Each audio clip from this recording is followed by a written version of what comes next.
Hello, everyone. Welcome back to We the People. It has been a while since I've put out a video. I have been in the ER twice since my last video with pneumonia and urological problems, but I am done with the pneumonia and on antibiotics for the other problems.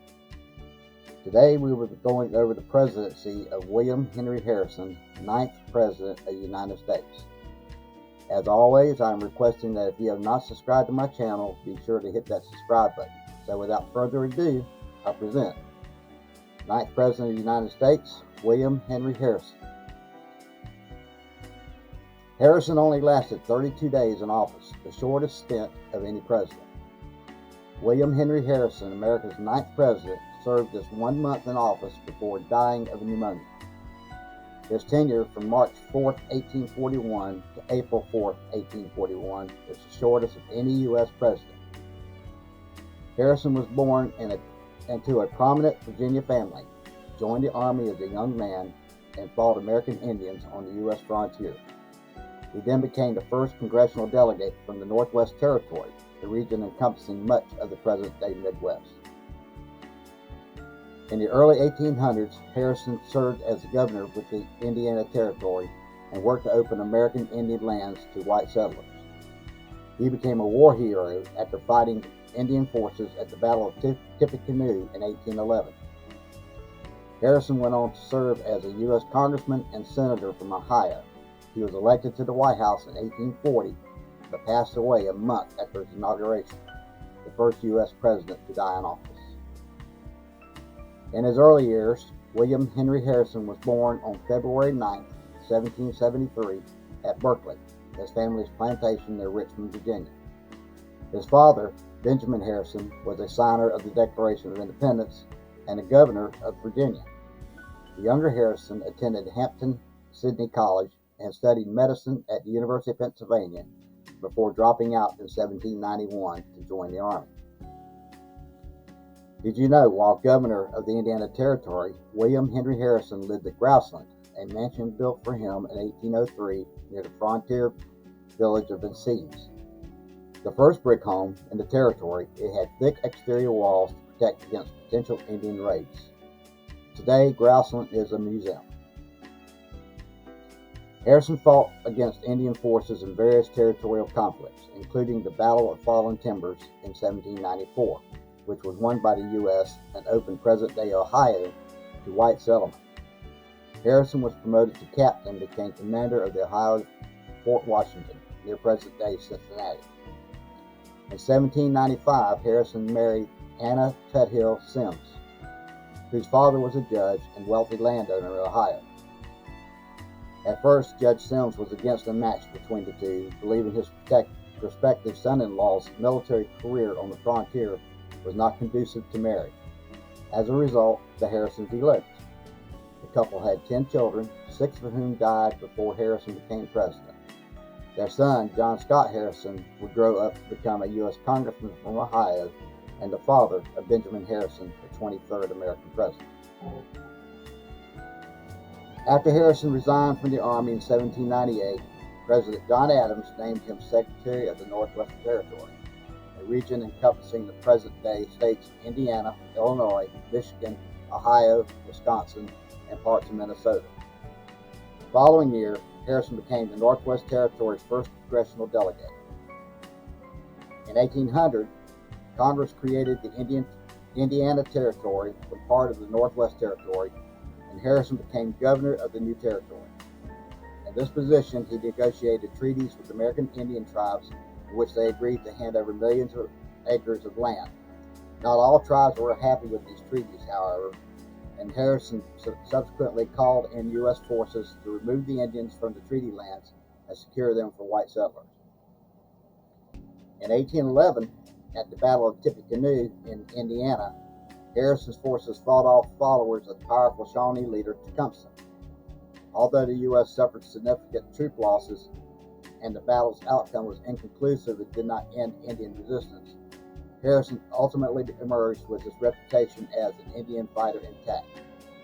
He capitalized on this image during his 1840 presidential campaign, using the slogan, "Tippecanoe and Tyler too." After a dozen years as governor of the Indiana Territory, Harrison rejoined the Army when the War of 1812 began. He was made a brigadier general and placed in charge of the Army of the Northwest. Harrison scored a decisive victory against the British and their Indian allies in 1813 at the Battle of Thames near the southern section of the present-day Ontario, Canada. The chieftain Tecumseh was killed during the battle, and the confederation of Indian tribes he led never again posed a serious threat in the region.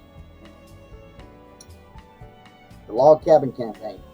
In 1814, Harrison resigned from the Army as a Major General and moved with his family to a farm in North Bend, Ohio. 2 years later, Harrison was elected to the U.S. House of Representatives from Ohio. In 1819, he became a state senator. Starting in 1825, he spent 3 years as a U.S. Senator. He resigned his Senate seat in 1828 to become U.S. Minister to Colombia, a post he held for a year. In 1836, Harrison was a Whig Party candidate for the U.S. presidency. The recently established Whigs ran 3 presidential candidates in different parts of the nation. Harrison lost the election to Democrat Martin Van Buren. 4 years later, the Whigs nominated Harrison again, with Virginia politician John Tyler as his running mate. During the campaign, a pro-Democratic newspaper mocked Harrison, then in his late 60s, for being too old to run for president, and said, "Give him a barrel of hard alcoholic cider and a pension of $2,000 a year, and he will sit the remainder of his days in his log cabin." The Whigs used this statement to mount a log cabin campaign, positioning Harrison, or Old Tip, as a symbol of the common man and promoting his image as an Indian fighter on the frontier. His supporters used log cabin and cider barrel imagery on campaign memorabilia, including log cabin-shaped bottles of whiskey from E.C. Booze Distillery, which led to booze becoming a common American term for alcohol. Van Buren was unpopular with Americans for his mismanagement of the financial crisis known as the Panic of 1837, and was painted by his opponents as an out-of-touch wealthy elite. In fact, he came from humble roots, while Harrison was well educated and hailed from an established family. However, the tactics worked. Harrison won the presidency with an electoral vote of 234 to 60 and approximately 53% of the popular vote. The 68-year-old Harrison was sworn into office on March 4, 1841. He was the oldest U.S. president until Ronald Reagan was elected in 1980 at the age of 69. And now he's been replaced by Joe Biden. Harrison gave a lengthy inaugural address, to the longest in history, and opted not to wear a coat or hat despite the inclement weather. 4 weeks later, he was dead from pneumonia. Harrison was succeeded by his vice president, John Tyler, who earned a nickname, His Excellency. First Lady Anna Harrison, who outlived her husband by 2 decades, became the first presidential widow to receive a pension from Congress, a one-time payment of $25,000, the equivalent of 1 year of her husband's White House salary. She was also given free postage on all her mail. The former president and his wife are buried at William Henry Harrison Tomb State Memorial in North Bend, Ohio. So that's all I have on Harrison, the 9th President of the United States. And as always, I'm going to ask you to please subscribe to my channel if you haven't subscribed yet. And also watch out for my Rex Flipper channel. I have several videos coming up with that on items that I have for sale on eBay and whatnot and Mercari. So without further ado, I bid you farewell. God bless America.